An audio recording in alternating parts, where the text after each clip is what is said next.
Hey everyone, and welcome to Level Up English Podcast. I'm Samantha, and it's great to have you here.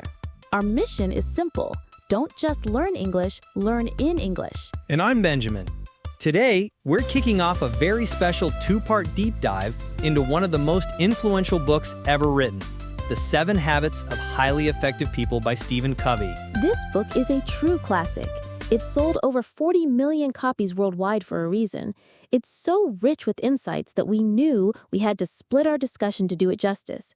In part 1 today, we'll explore the foundational philosophy of the book and the first 3 habits, which Covey calls the private victory. Exactly. The private victory is all about self-mastery. It's about moving from being dependent on others to becoming truly independent. So let's start with the big idea that underpins everything else in the book, the inside-out approach. Covey starts by drawing a powerful distinction between 2 approaches to success, the character ethic and the personality ethic.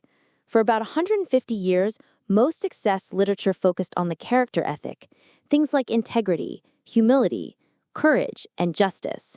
These are deep, foundational principles. But after World War I, the focus shifted to the personality ethic.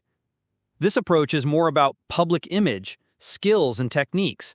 Think power dressing, how to win friends, or using communication tricks to get people to like you.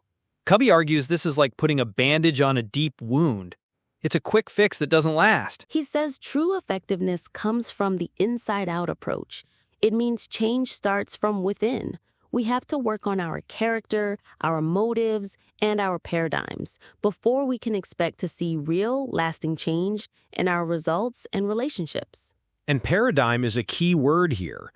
A paradigm is like a map in our head. It's the way we see the world, our frame of reference, our assumptions. Covey tells a powerful story about being on a subway in New York. Everyone was quiet and peaceful until a man got on with his children, who were loud and disruptive. Benjamin, you could feel the irritation in the subway car, right? Covey, feeling annoyed, finally said to the man, "Sir, your children are really disturbing a lot of people. I wonder if you can't control them a little more." And the man replied softly, "Oh, you're right. I guess I should do something about it. We just came from the hospital where their mother died about an hour ago. I don't know what to think, and I guess they don't know how to handle it either." Instantly, Covey's whole perspective changed. His annoyance vanished and was replaced by empathy. That, Covey explains, is a paradigm shift. The facts didn't change, but the way he saw them did, and that changed everything. The core of the book is about creating these paradigm shifts to align our maps with timeless, universal principles like fairness, integrity, and human dignity. This leads us perfectly into the first habit, the foundation of them all. Habit 1, be proactive. To be proactive means more than just taking initiative. It means recognizing that we are responsible for our own lives. Our behavior is a product of our decisions, not our conditions. Covey contrasts this with being reactive. Reactive people are driven by feelings, by circumstances, by the environment. If the weather is good, they feel good. If someone treats them poorly, they become defensive. Their emotional life is controlled by the behavior of others. Proactive people, on the other hand, carry their own weather. They understand that between a stimulus, what happens to us, and our response, there is a space. In that space is our power to choose our response. This freedom to choose is what makes us human. To make this practical, Covey introduces the idea of the circle of concern and the circle of influence. Our circle of concern includes everything we care about: our health, our family, the economy, world peace.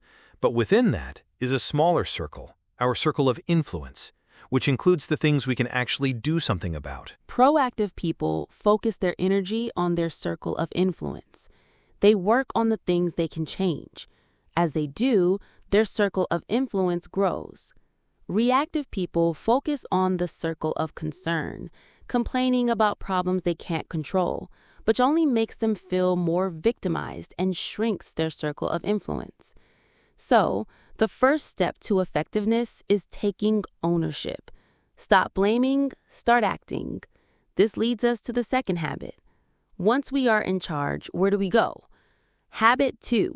Begin with the end in mind. To be proactive means more than just taking initiative.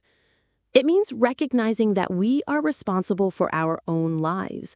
Our behavior is a product of our decisions, not our conditions. Covey contrasts this with being reactive. Reactive people are driven by feelings, by circumstances, by the environment. If the weather is good, they feel good. If someone treats them poorly, they become defensive. Their emotional life is controlled by the behavior of others. Proactive people, on the other hand, carry their own weather. They understand that between a stimulus, what happens to us, and our response, there is a space. In that space is our power to choose our response. This freedom to choose is what makes us human. To make this practical, Covey introduces the idea of the circle of concern and the circle of influence. Our circle of concern includes everything we care about: our health, our family, the economy, world peace. But within that is a smaller circle, our circle of influence, which includes the things we can actually do something about. Proactive people focus their energy on their circle of influence. They work on the things they can change. As they do, their circle of influence grows. Reactive people focus on the circle of concern, complaining about problems they can't control, which only makes them feel more victimized and shrinks their circle of influence. So, the first step to effectiveness is taking ownership. Stop blaming, start acting. This leads us to the second habit. Once we are in charge, where do we go? Habit 2. Begin with the end in mind. This habit is about personal leadership. It's based on the principle that all things are created twice. There's a mental or first creation and a physical or second creation. Think about building a house. You create a detailed blueprint first, then you build the actual house. Begin with the end in mind means starting with a clear understanding of your destination. It's about knowing where you're going so you can better understand where you are now and ensure the steps you take are always in the right direction. Covey asks us to imagine our own funeral. What would you want your family, friends, and colleagues to say about you? What kind of person do you want to be remembered as? What contributions do you want to have made? Answering these questions helps you identify your deepest values. The most effective way to practice this habit, Covey suggests, is to develop a personal mission statement. This is like a personal constitution, a written standard that becomes the basis for your decisions. It defines who you are and what you want to achieve. It forces you to think deeply about your priorities. Are you centered on your spouse, your family, money? Or are you centered on timeless principles? A principle-centered life gives you an unshakable foundation. Once you have that vision, that personal mission, you need a way to execute it day by day. This brings us to the final habit in the private victory. Habit 3, put first things first. If habit 2 is the first or mental creation, habit 3 is the second or physical creation. This is where the proactive mindset of habit 1 and the personal vision of habit 2 are put into practice every day. This is the habit of personal management. Covey introduces a powerful time management matrix. It divides our activities into 4 quadrants based on 2 factors, urgent and important. Quadrant 1, urgent and important. Crises, pressing problems. We have to do these. Quadrant 2, not urgent, but important. This is the heart of effective personal management. Things like relationship building, long-term planning, prevention, and self-renewal. Quadrant 3 is urgent but not important.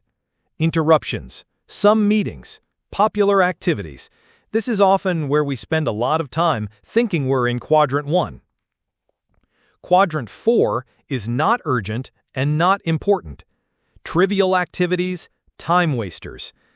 Effective people stay out of quadrant 3 and 4 because they aren't important.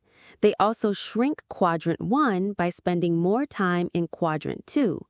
By focusing on prevention and planning, they reduce the number of crises in their lives. Quadrant 2 is where you work on your long-term goals, exercise, build relationships, and read books like this one.